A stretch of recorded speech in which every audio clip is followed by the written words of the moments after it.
पता है, कभी कभी ना सबसे गहरी सोच सबसे अप्रत्याशित जगहों पर छिपी होती है, जैसे कि बच्चों की गणित की एक किताब में।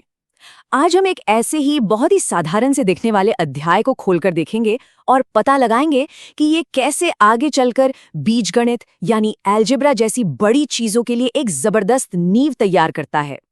ये सवाल कुछ जाना पहचाना सा लगता है ना।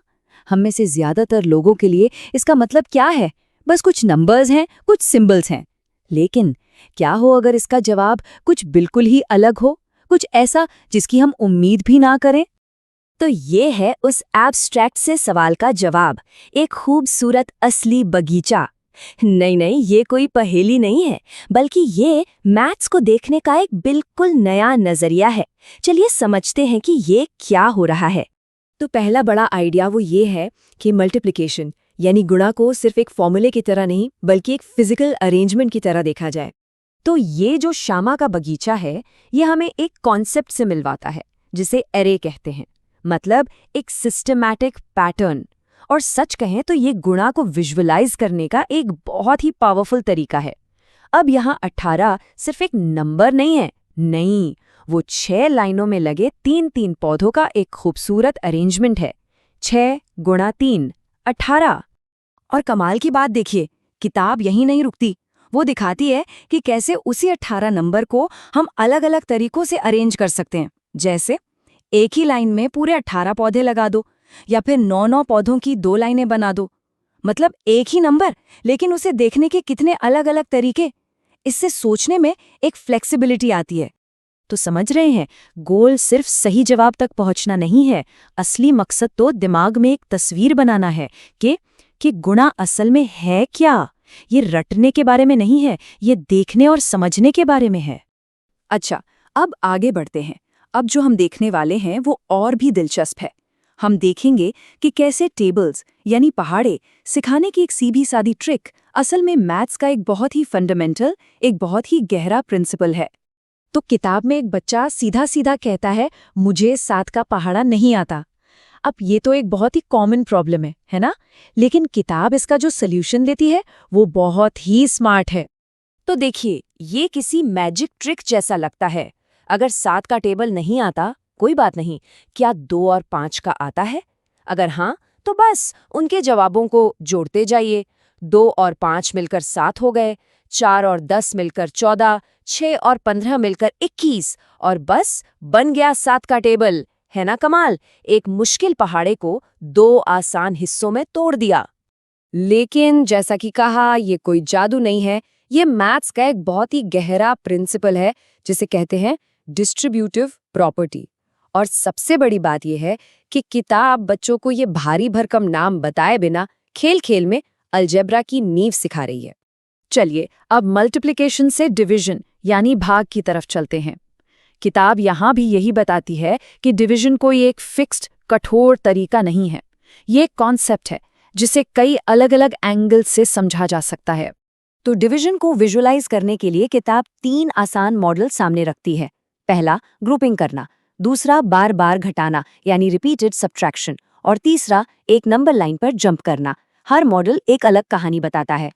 तो यहाँ 2 बिल्कुल अलग कहानियां हैं, लेकिन दोनों हैं डिवीजन की। बिल्ली वाली प्रॉब्लम ग्रुपिंग के बारे में है, मतलब अगर 28 पैर दिख रहे हैं तो 4-4 के कितने ग्रुप बनेंगे। वहीं ध्रुव वाली कहानी बार बार घटाने की है। 112 सीपीओ में से 28-28 की ढेरियां कितनी बार बना सकते हैं। देखिए, दोनों ही डिवीजन है, लेकिन सोचने का तरीका कितना अलग है। और फिर आता है ये तीसरा मॉडल, डिवीजन को एक नंबर लाइन पर बराबर छलांगों की तरह देखना। मान लीजिए 27 तक पहुंचना है और हर छलांग 3 कदम की है, तो कितनी छलांगे लगेंगी? 9। ये उसी एक मैथ्स के आइडिया को देखने का एक और नजरिया है।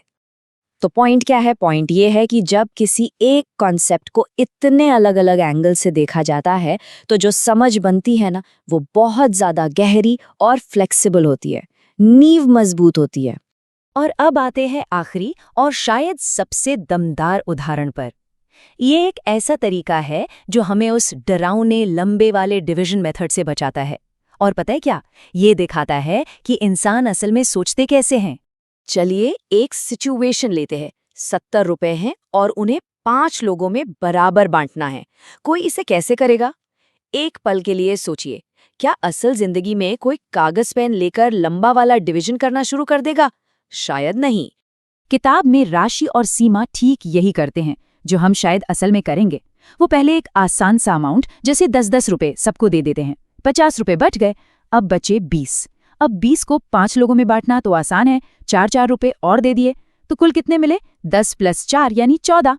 देखा, एक बड़ी प्रॉब्लम को छोटे छोटे आसान टुकड़ों में तोड़ दिया। कितना नेचुरल है ये तरीका। और इस मेथड की खूबसूरती यही है, ये बिल्कुल उसी तरह काम करता है जैसे हमारा दिमाग नेचुरली काम करता है। ये मैथ्स को कोई डरावनी चीज नहीं, बल्कि एक इंट्यूटिव, एक सहज पहेली बना देता है। तो ये बगीचे, ये टेबल्स की ट्रिक, ये डिवीजन के अलग अलग तरीके, इन सब छोटी छोटी तकनीकों को जब हम एक साथ जोड़कर देखते हैं तो क्या मिलता है? असल में ये हमें एक बहुत बड़े और जरूरी आइडिया की तरफ ले जाता है। और वो आइडिया ये है, जैसा कि किताब के टीचर्स नोट में लिखा है, ये सब बाद के सालों में अलजेब्रिक थिंकिंग यानी बीजगणितीय सोच की नींव रखता है। मतलब ये तरीके सिर्फ गुणा और भाग सिखाने के लिए नहीं है, इनका मकसद कहीं ज्यादा बड़ा है। तो ये मैथ्स को डम डाउन करना या आसान बनाना नहीं है, नहीं, ये तो दिमाग को उसकी सबसे मुश्किल चुनौतियों के लिए तैयार करना है। ये सब पैटर्न्स को पहचानने, बड़ी प्रॉब्लम्स को छोटे हिस्सों में तोड़ने और फ्लेक्सिबिलिटी के साथ सोचने के बारे में है। और यही सारे स्किल्स तो आगे जाकर मुश्किल मैथ्स में काम आते हैं। तो आखिर में बस एक सवाल छोड़ जाते हैं, क्या हो अगर मैथ्स को हमेशा कुछ याद किए जाने वाले नियमों की तरह नहीं, बल्कि एक कहानी की तरह, एक खोज की यात्रा की तरह पढ़ाया जाए? शायद तब हम सिर्फ बेहतर मैथमेटिशियंस नहीं, बल्कि बेहतर सोचने वाले इंसान भी बना पाएंगे।